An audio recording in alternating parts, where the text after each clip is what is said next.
Hi. நைட்டே 5 மணிக்கு alarm வச்சு படுத்தாச்சு. காலையில் 5 மணிக்கு அலாரம் அடித்ததும் எழுந்து அப்படி இப்படின்னு அப்படியே அசைஞ்சு ஃபோனெல்லாம் பார்த்துட்டு அதுக்கப்புறம் ஒரு 5:30 மணி போல் அப்படியே பெட்டை விட்டு நவுந்து வந்து தண்ணியை மட்டும் போட்டுட்டு என்ன ட்ரெஸ்ஸு போடுறதுன்னு ட்ரெஸ்ஸை எடுத்து வச்சுட்டு அதுக்கப்புறம் வீட்டை கொஞ்சம் பெருக்கிட்டு எங்கேயாவது வெளியே போகிறோம் அப்படின்னா எனக்கு வீடை சுத்தமாக வச்சுட்டு போகணும். அப்போ தான் எனக்கு அந்த நாளே நிம்மதியாக போகும். இல்லைனா எனக்கு ஐயோ வீட்டில் வேலை இருக்கே இப்படியே தோணிகிட்ருக்கோம்.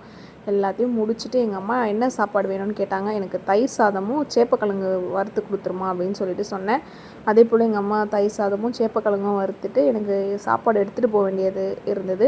அவங்க கொஞ்சம் கட்டி கொடுத்துட்டு அதுக்கப்புறமேட்டுக்கு மீதி இருந்ததை நீயே சாப்பிட்டுட்டு அது இருக்கிறத நீயே சாப்பிட்ரு அப்படின்னாங்க. அதை நான் சாப்பிட்டுட்டு அப்படியே கொஞ்சம் நேரம் உட்காந்து ரெஸ்ட் எடுத்துகிட்டு கிளம்பிட்டேன்.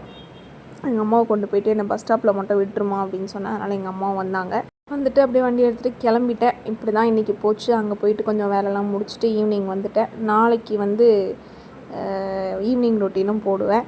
எனக்கு சப்போர்ட் பண்ணுங்கள், சப்ஸ்கிரைப் பண்ணுங்கள். இன்ஸ்டாவில் பார்க்குறவங்க ஃபாலோ பண்ணிவிட்டு பாருங்கள். டாட்டா.